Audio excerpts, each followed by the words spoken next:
Hello दोस्तों, मैं हूं कृति सिंह और आप देख रहे हैं मेरा YouTube channel law easy notes. दोस्तों, आज हम बात करेंगे हिंदू दत्तक तथा भरण पोषण अधिनियम 1956 की।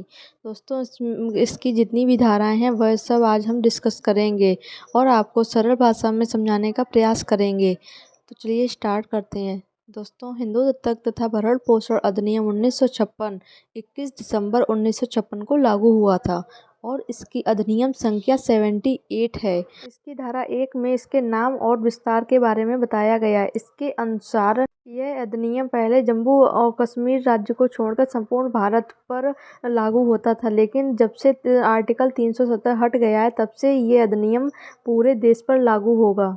धारा 2 में इस अधिनियम के लागू होने के बारे में बताया गया है कि यह किन व्यक्तियों पर लागू होगा। तो हिंदू दत्तक तथा भरण पोषण अधिनियम उन व्यक्तियों पर लागू होता है जो हिंदू हैं। दोस्तों, हिंदुओं में बौद्ध, सिख, जैन ये सभी धर्म आते हैं। दोस्तों, कोई अवयस्क होता है या वृद्ध होता है या असहाय होता है जो अपना जीवन यापन के लिए अपना गुजारा नहीं कर सकता है, तो वो इस स्थिति में किसी दूसरे व्यक्ति से भरण पोषण की मांग कर सकता है जो उसका संरक्षक होगा। दोस्तों, धारा 3 में परिभाषाएं दी गई हैं। इसके खंड 1 में रूढ़ि और प्रथा के बारे में बताया गया है। रूढ़ि या प्रथा वह होता है जो किसी धर्म, समुदाय या किसी वर्ग में कोई नियम जो लंबे समय से चला आ रहा है जिसको कानून का रूप दे दिया गया है।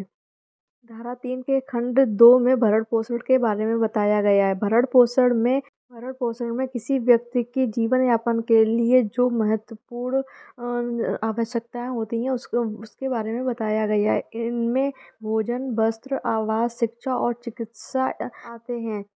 धारा 3 के खंड गाम में अप्राप्त व्यय के बारे में बताया गया है। अप्राप्त व्यय वह व्यक्ति होता है जो अवयस्क होता है। अवयस्क व्यक्ति को ही अपर्याप्त व्यय कहते हैं, जिसने 18 वर्ष की आयु पूरी नहीं की होती है। दोस्तों, धारा 4 और 5 इम्पॉर्टेंट नहीं थी, इसलिए हमने आपको इसके बारे में नहीं बताया है। अब हम बात करते हैं धारा 6 की।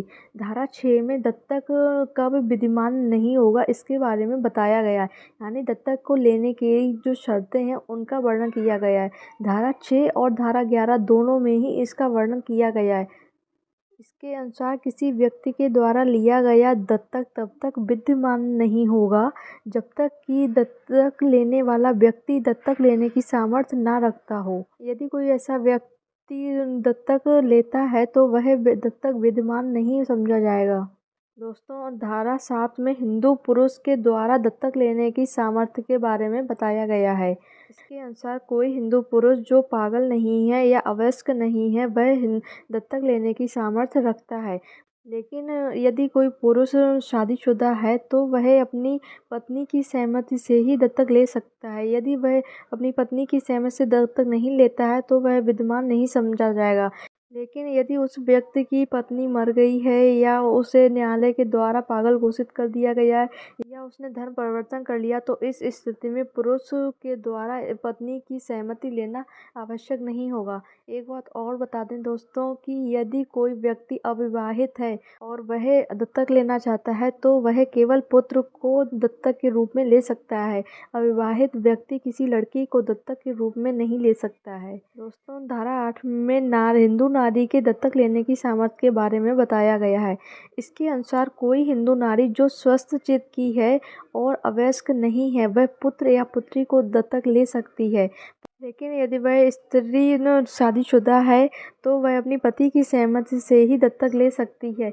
लेकिन यदि उसका पति मर गया है या उसने धर्म परिवर्तन करा लिया है या वह संन्यास ले चुका है या वह पागल हो चुका है तो इस स्थिति में पति की सहमति लेना आवश्यक नहीं होता है। दोस्तों, ये तीनों धाराएं धारा 6, धारा 7 और धारा 8 ऑब्जेक्टिव क्वेश्चन के लिए इम्पोर्टेंट है। अब हम बात करेंगे धारा 9 की। धारा 9 में दत्तक लेने के लिए सक्षम व्यक्ति के बारे में बताया गया कि दत्तक लेने के लिए कौन व्यक्ति सक्षम है और कौन नहीं, जिसके बारे में हमने अभी धारा 7 और धारा 8 में बताया है।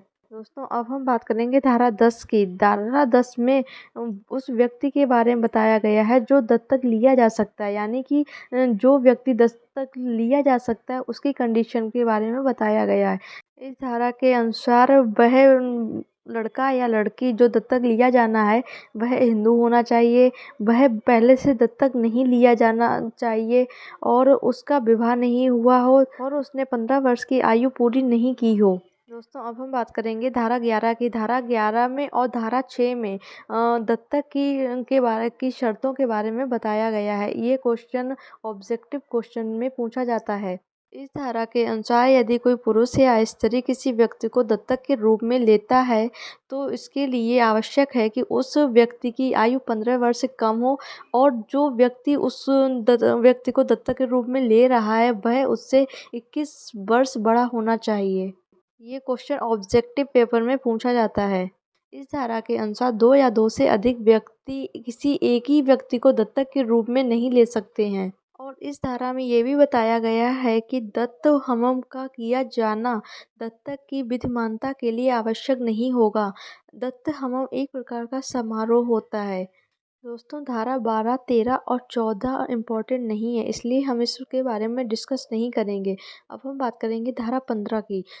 धारा 15 में बताया गया है कि कोई दत्तक जो विधि मान्य है उसको रद्द नहीं किया जा सकता है। दोस्तों धारा 16 में दत्तक से संबंधित रजिस्ट्रीकरण दस्तावेजों के बारे में बताया गया है और धारा 17 भी इतनी इम्पोर्टेंट नहीं है, इसलिए हम इसके बारे में डिस्कस नहीं करेंगे। अगर आप पढ़ना चाहें तो आप पढ़ सकते हैं। दोस्तों अब हम बात करेंगे धारा 18 की। धारा 18 में पत्नी के भरण पोषण के बारे में बताया गया है। इसके अनुसार कोई भी हिंदू पत्नी जो इस अधिनियम के बनने से पहले या बाद में विवाहित हुई है वह अपने पति से भरण पोषण पाने की हकदार होती है। दोस्तों धारा 18 के पार्ट 2 में बताया गया है कि यदि कोई पत्नी अपने पति से किसी कारणवश अलग रह रही है तो वह अपने पति से किन कंडीशन में भरण पोषण पाने की हकदार होगी। कंडीशन नंबर 1, यदि कोई पति अपनी पत्नी की इच्छा के विरुद्ध उससे अलग रह रहा है या उसका त्याग कर देता है तो इस स्थिति में भी पत्नी अपने पति से भरण पोषण पाने की हकदार होगी। कंडीशन नंबर 2, यदि किसी पत्नी का पति उससे क्रूरता करता है या दुर्व्यवहार करता है जिसके कारण वह पत्नी उससे अलग रहने में विवश हो जाती है तो इस स्थिति में भी वह अपने पति से भरण पोषण पाने की हकदार होगी। कंडीशन नंबर 3, यदि उसका पति उग्र कुष्ठ से रोग से पीड़ित है तो भी वह अपने पति से भरण पोषण पाने की हकदार होगी। कंडीशन नंबर 4, यदि पति की कोई अन्य पत्नी जीवित है तो इस स्थिति में भी दूसरी पत्नी भरण पोषण पाने की हकदार होती है। कंडीशन नंबर 5, यदि पत्नी के होते हुए उसका पति किसी दूसरी महिला को उसी घर में ले आता है तो इस स्थिति में पत्नी भरण पोषण पाने की हकदार होती है। कंडीशन नंबर 6, यदि किसी पत्नी का पति धर्म परिवर्तन करके हिंदू नहीं रह जाता है तो इस स्थिति में भी वह अपने पति से भरण पोषण पाने की हकदार होती है। दोस्तों धारा 18 के पार्ट 3 में बताया गया है कि यदि कोई पत्नी अपनी मर्जी से धर्म परिवर्तन कर लेती है जिसकी वजह से वह हिंदू नहीं रह जाती है तो इस स्थिति में वह अपने पति से भरण पोषण पाने का हक नहीं रखती है। दोस्तों अब हम बात करेंगे धारा 19 की। धारा 19 में विधवा पुत्र वधू के भरण पोषण के बारे में बताया गया है। इस धारा के अनुसार यदि किसी स्त्री के पति की मृत्यु हो जाती है तो पति की मृत्यु के पश्चात वह अपने ससुर से भरण पोषण पाने की हकदार होती है, लेकिन वह अपने ससुर से तभी भरण पोषण की मांग कर सकती है जब वह स्वतः अपना जीवन यापन करने में असमर्थ हो। अब हम बात करेंगे धारा 20 की। धारा 20 में अपत्यों और वृद्ध जनकों का भरण पोषण के बारे में बताया गया है, अर्थात जो व्यक्ति अवयस्क हैं, जो अभी बालिग नहीं हुए हैं और जो वृद्ध माता पिता हैं उनके भरण पोषण के बारे में बताया गया है। जैसे नाबालिग बच्चों के भरण पोषण की जिम्मेदारी माता पिता की होती है वैसे ही वृद्ध माता पिता के भरण पोषण की जिम्मेदारी उनके बच्चों पर होती है।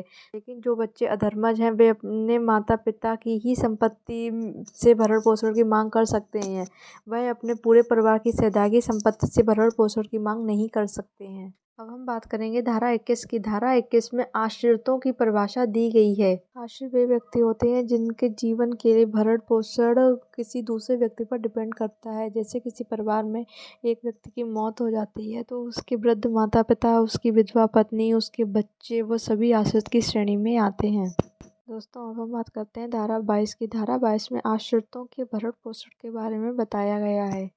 जो धारा 21 थी उसमें आश्रितों की परिभाषा दी गई थी, लेकिन भरण पोषण धारा 22 में बताया गया है। और धारा 23 में भरण पोषण की रकम के बारे में बताया गया है कि किसी व्यक्ति के भरण पोषण के लिए कितनी रकम उचित होगी। भरण पोषण की रकम न्यायालय अपने विवेक से दिलवाता है। दोस्तों, जितनी भी इम्पोर्टेंट धाराएं थी वे सब हमने आपसे डिस्कस कर ली हैं। इन धाराओं से ऑब्जेक्ट क्वेश्चन में बहुत सारे क्वेश्चन आते हैं। तो दोस्तों, उम्मीद करती हूँ कि आप सभी को ये धाराएं समझ में आ गई होंगी और आपको हमारी वीडियो पसंद आई होगी। ऐसी ही वीडियो को देखने के लिए और लॉ को आसान भाषा में समझने के लिए आप हमारे YouTube channel law easy notes को सब्सक्राइब करें और लाइक और कमेंट करना ना भूलें। धन्यवाद।